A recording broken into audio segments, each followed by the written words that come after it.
할렐루야, 좋은 아침입니다. 오늘도 말씀과 동행하는 하루에 나오신 여러분들 축복하고 환영합니다. 4월 25일 월요일, 오늘도 한 번도 살아가 보지 못한 하루, 하나님의 말씀으로 우리가 삶의 방향을 알고 하나님의 마음을 기쁘게 해드리는 모두가 되었으면 좋겠습니다. 사도신경으로 우리의 신앙을 고백하며 함께 예배하겠습니다. 전능하사 천지를 만드신 하나님 아버지를 내가 믿사오며 그의 외아들 우리 주 예수 그리스도를 믿사오니 이는 성령으로 잉태하사 동정녀 마리아에게 나시고 본디오 빌라도에게 고난을 받으사 십자가에 못 박혀 죽으시고 장사한 지 사흘 만에 죽은 자 가운데서 다시 살아나시며 하늘에 오르사 전능하신 하나님 우편에 앉아 계시다가 저리로서 산자와 죽은 자를 심판하러 오시리라. 성령을 믿사오며 거룩한 공예와 성도가 서로 교통하는 것과 죄를 사하여 주시는 것과 몸이 다시 사는 것과 영원히 사는 것을 믿사옵나이다. 아멘. 오늘 우리 함께 나눌 말씀은 고린도 후서 2장입니다. 하나님께서 우리의 하루, 월요일을 말씀으로 가이드해 주실 것을 우리가 함께 기도하며 기대함으로 나아갔으면 좋겠습니다. 기대함이라는 이 단어를 생각해 보니 참 매력적인 것 같습니다. 현재를 살고 있지만 이 단어는 곧 다가올, 그러니까 어떠한 원함이 있는 사람만이 입에 담을 수 있는 그러한 단어인 것 같습니다.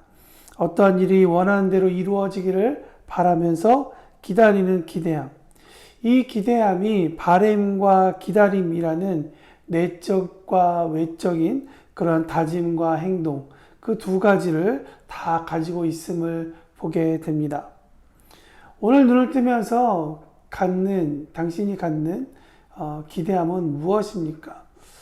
저는 적어도 우리 푸른나무 가족들이 오늘 하루를 하나님 아버지의 우리의 주 되신 하나님을 기쁘게 해드림과 또 기쁘게 해드릴 그 일이 이루어지기까지 우리가 각자 맡은 삶의 열매를 잘 감당하면서 묵묵히 하루의 징검다리를 놓는 그런 우리 모두가 되었으면 좋겠습니다. 그래서 때를 기다릴 줄 아는 큰 그림을 보고 걸어가는 우리 모두가 되기를 소원합니다. 그렇게 큰 그림을 갖고 걷기를 원하는 우리에게 하나님께서 오늘 고린도후서 2장을 통해 세 가지 정도 도전을 해주신다고 저는 믿습니다. 첫 번째, 충분히 할 수 있는 일이라도 하나님의 영광을 위해 하지 않는 자유를 발휘하자. 충분히 우리가 할 수 있는 일임에도 불구하고 하나님의 영광된 일이 아니라면 그것을 거부하는 자유를 선포하는, 자유를 갖는 우리 모두가 되기를 바랍니다. 본문 1절에서 3절에 보면 바울은 2장을 시작하면서 그가 다시 한번 근심 가운데 고린도 교회를 방문하지 않을 것이다 라고 하는 편지를 내용을 쓰게 됩니다. 그가 그렇게 결심하게 된 이유는 무엇일까요? 바울이 참 좋아했고 아끼던 고린도 교회를 방문해야 되는 그 이유는 이미 고린도전서라는 편지에 16장이나 되는 긴 내용으로 다 적어두었습니다. 특히 고린도 교회에 들어온 거짓 선지자들에 의해서, 거짓 교사들에 의해서 바울 자신이 많은 오해를 받았기 때문에 그 오해를 풀기 위해서 오히려 바울은 고린도 교회에 가야 할 정말 많은 이유가 있었을 것입니다. 또 여러 가지 질문들을 통해서 바울에게 물어봤기 때문에 그 질문에 대한 답변인 고린도전서를 통하여서 사람들이 얼마나 변화되었는지 또 그는 교사와 선생으로서 보고 싶었을 것입니다.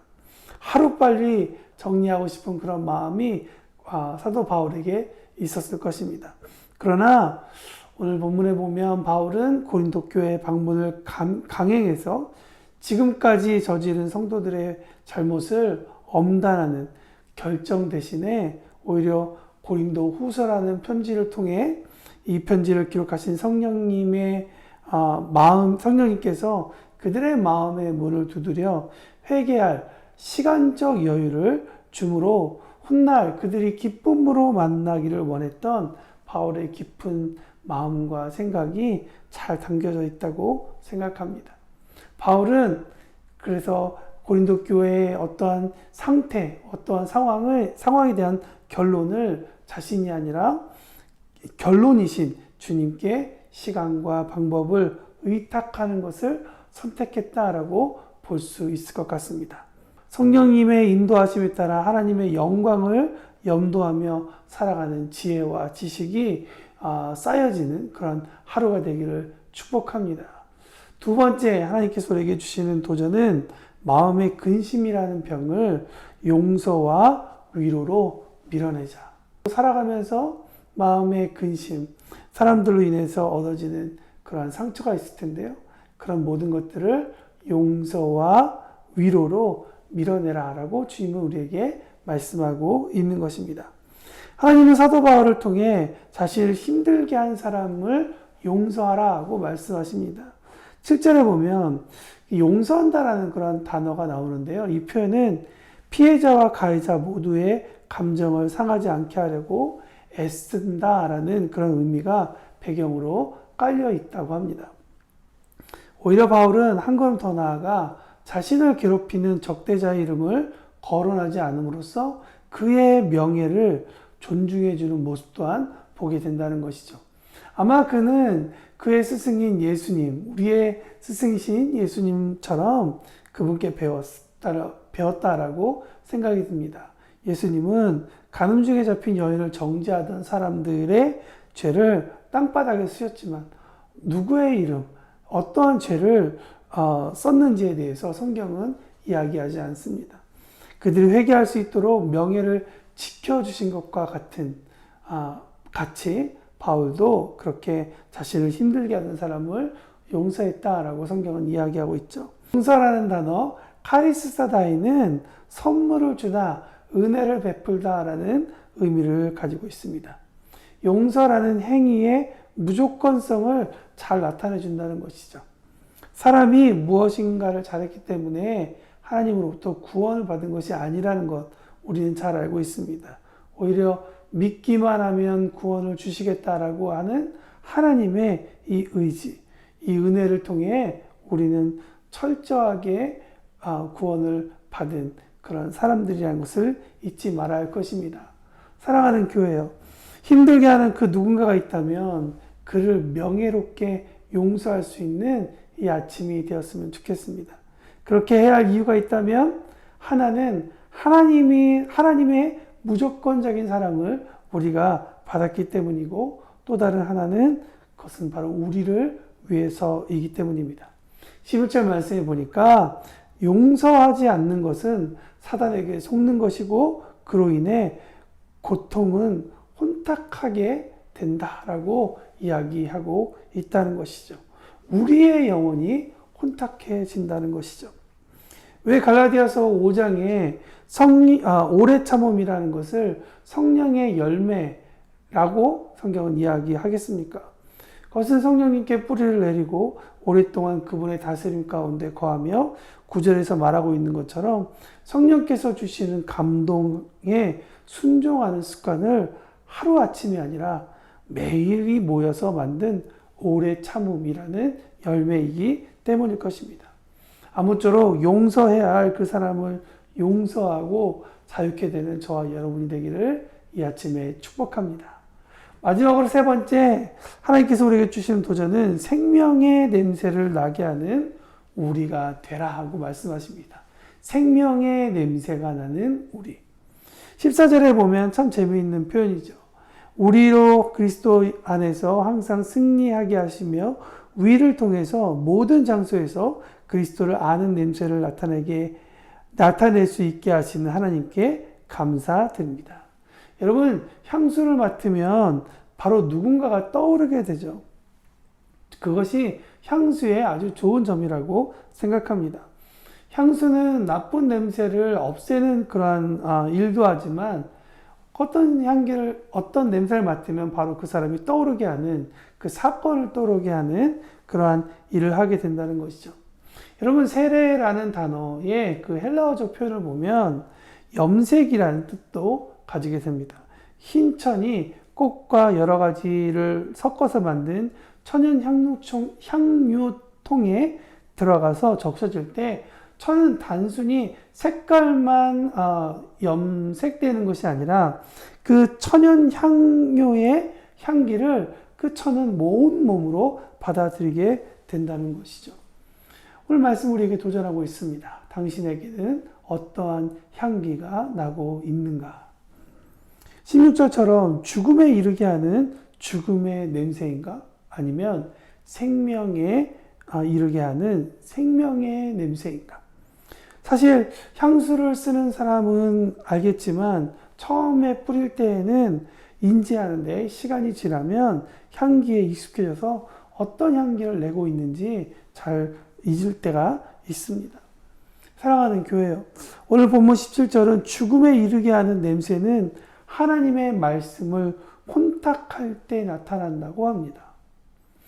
또한 혼탁하다는 이 단어 카펠리오는 이 품질을 떨어뜨려서 타락하게 만든다라는 의미를 가지고 있는 것이죠. 죽음에 이르게 하는 행동은 말씀의 귀함도 있고 말씀을 팔아 사는 그런 모습을 보게 된다는 것이죠. 반면 진실한 마음, 그러니까 순전한 마음은 명료하고 순수한 것은 생명의 냄새를 만들어낸다라고 성경은 이야기하죠. 내 의가 섞일 수 없는 생명. 염색된 천에 베어서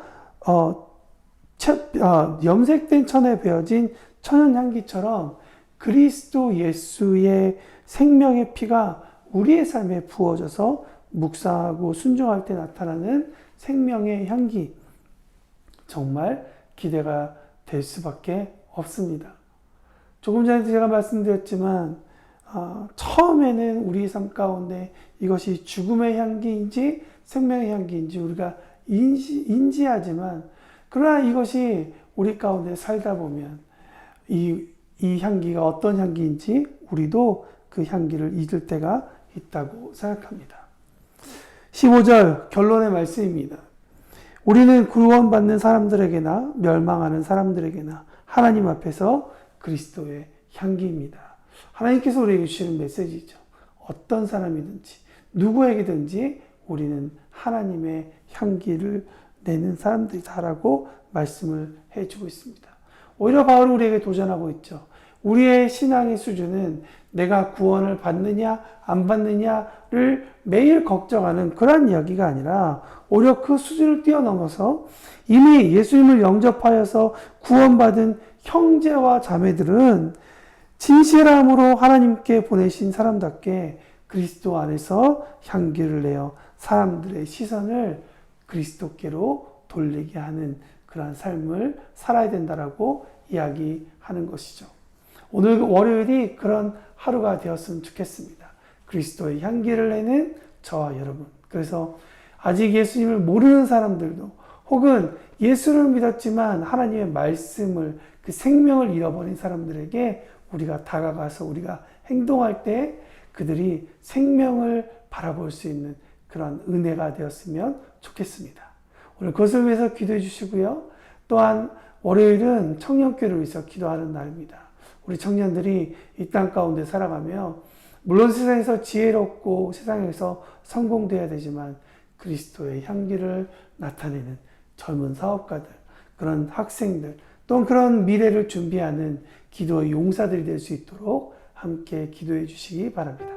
함께 기도하며 나아가겠습니다.